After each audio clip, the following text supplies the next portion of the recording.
see my screen? Yes. Okay. So hi everyone, my name is Alexandra and I'm in the course-based and co-op option of the master's program with a focus in organizational communications. During the summer and fall of 2021, I had the opportunity to complete 2 co-op terms with different employers. The first position was at Global Affairs Canada as a junior communications officer, and the second position was at the National Research Council Industrial Research Assistance Program. And I chose to talk about both my experiences today because they were quite different and I learned a lot during both. Okay, so to begin, as I mentioned, my first co-op term was with Global Affairs Canada within the Public Affairs branch. This is where they work to share and publish all the products worked on and created within the department on different platforms. At Global Affairs Canada, the Public Affairs branch is very large and has lots of different teams, as you can see on the screen, and they're all dedicated to certain files, topics, and mediums. So during the summer work term, I was on the web communications team dedicated to trade-related files. So this team is responsible for multiple portfolios related to diplomatic and consular relations, international trade, and Canada's international aid and humanitarian assistance. These files included trade agreements, sector reports, free trade commission agreements, trade commissioner pages, and other content that can be found on international.cgsa.aedc pages. So the web communications branch is essentially responsible to ensure all web content published by Global Affairs is accessible and readable for the audience, meeting Canadians. So during this work term, I worked on a lot of different projects and tasks like quality assurance reviews, coordinating web page updates and the creation of new pages, organizing the removal and repair of broken links, and assisting in migration projects.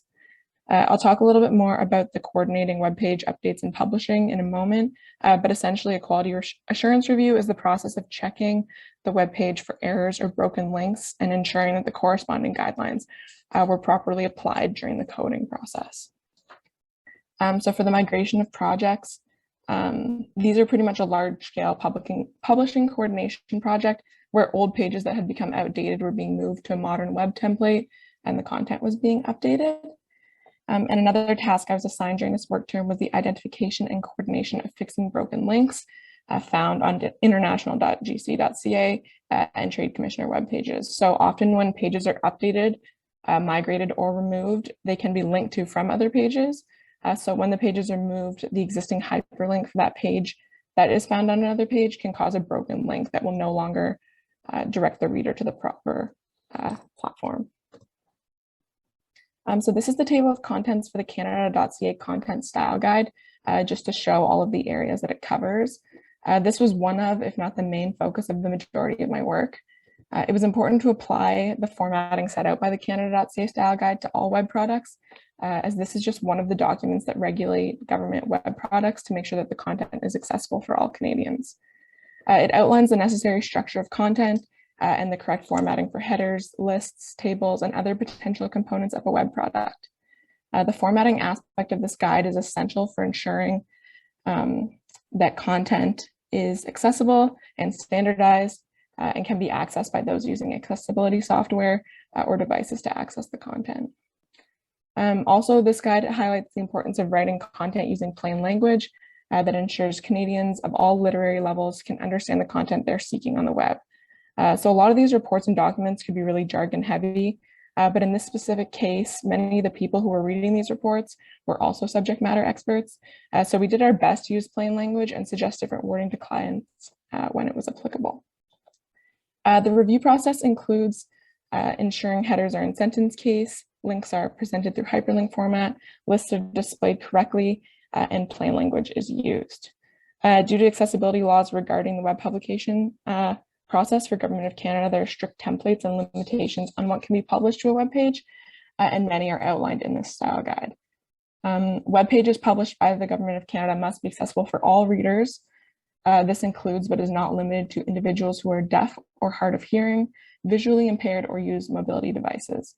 Government of Canada web content must adhere to the laws and rules and regulations, including the Official Languages Act and other regulatory documents that can be found throughout the Canada.ca style guide.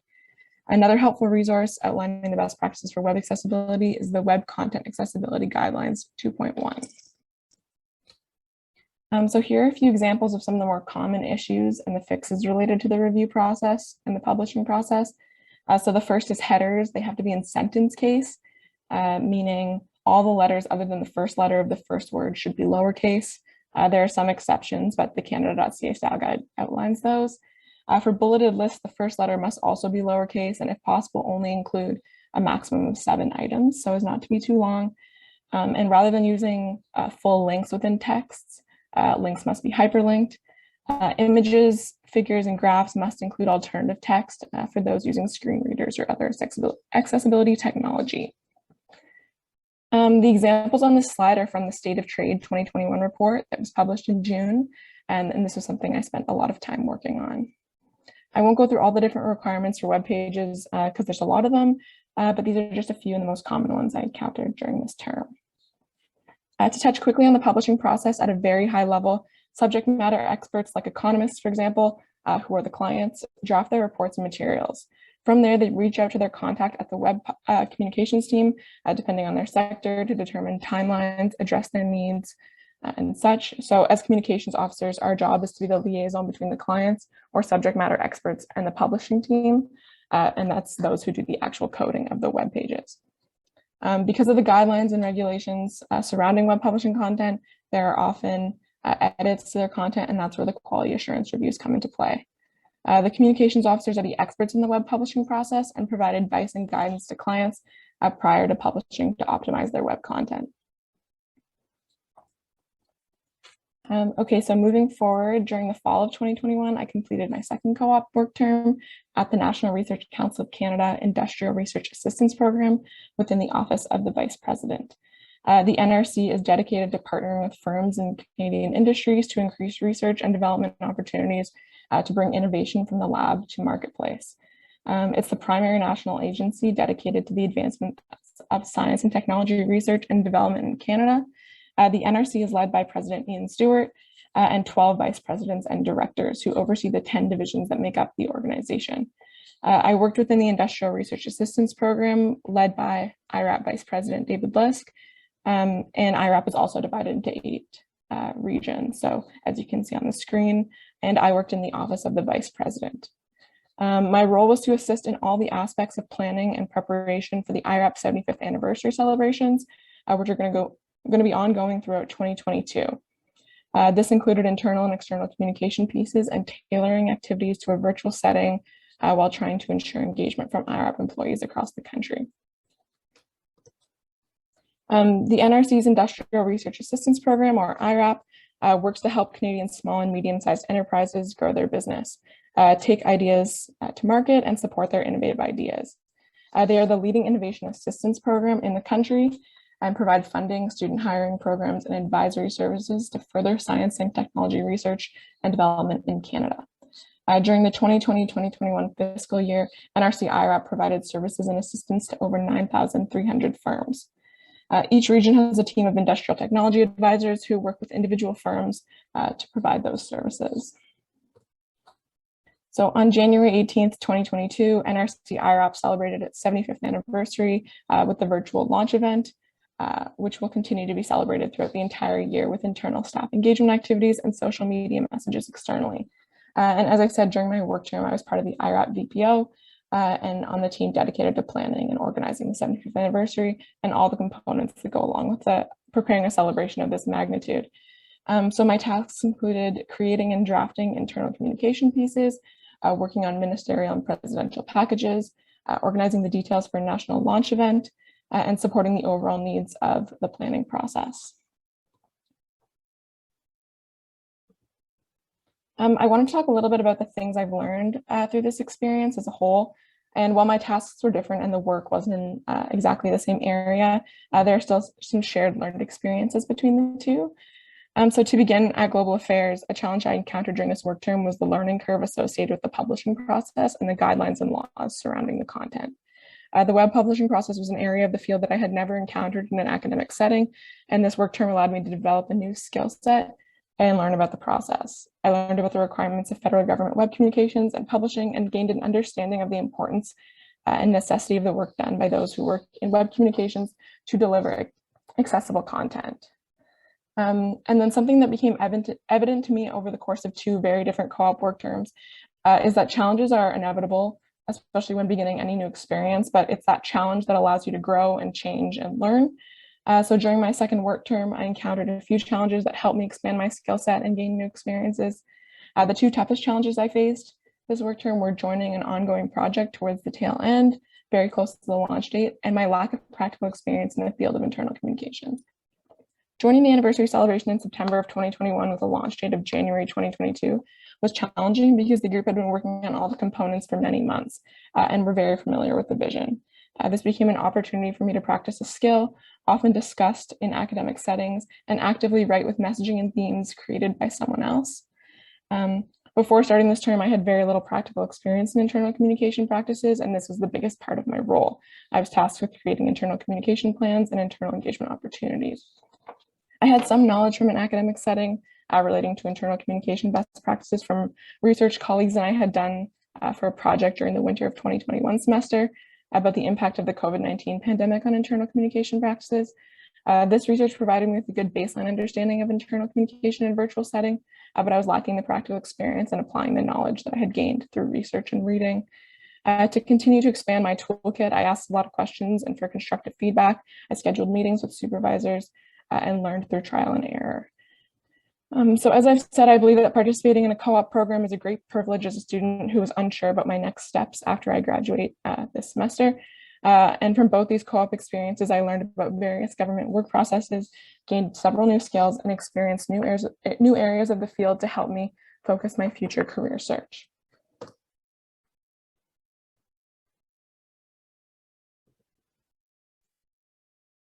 Thank you so much, Alexandra. Alexandra, are there questions, comments, des questions, des commentaires?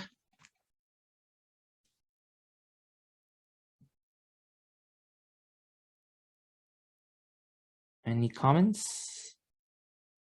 Oh, yeah, so there is a question from Danielle in the chat.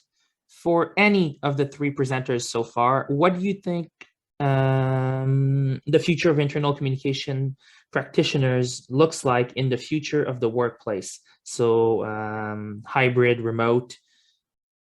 Would you like to answer that? Or we also had Sarah and Ruth. So I don't know if anyone would like to answer Danielle's question.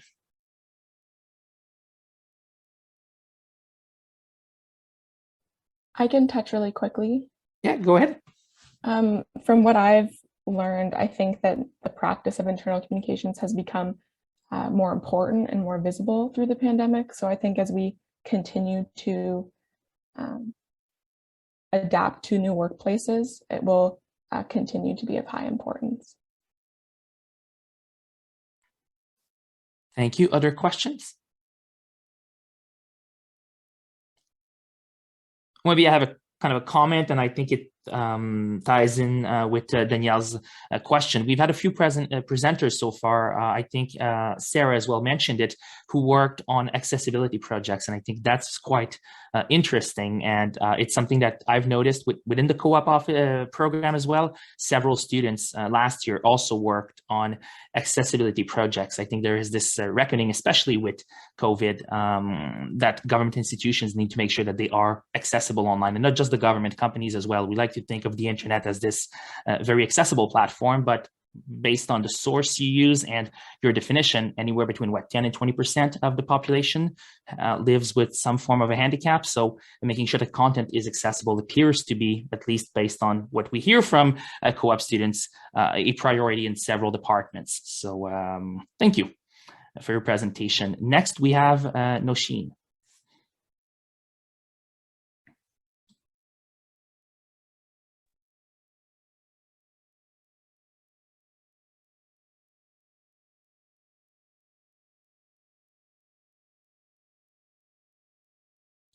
I don't know if you're speaking. Maybe your mic is off, because I do see your screen, but I don't hear you.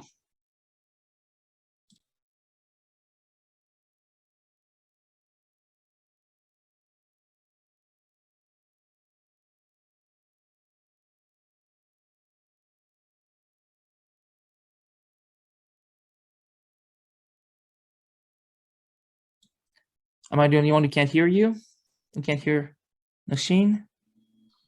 No, I can't hear her too. I think she's trying to rectify the problem. Oh, okay, perfect, no problem. I didn't see anything in the chat. We'll wait a minute or two.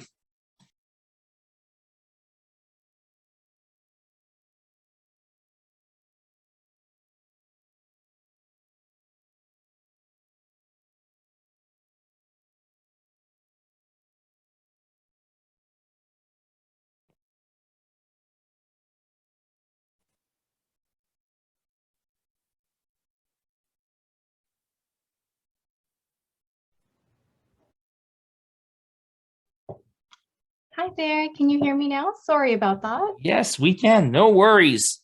The joys of doing remote conferences and lectures.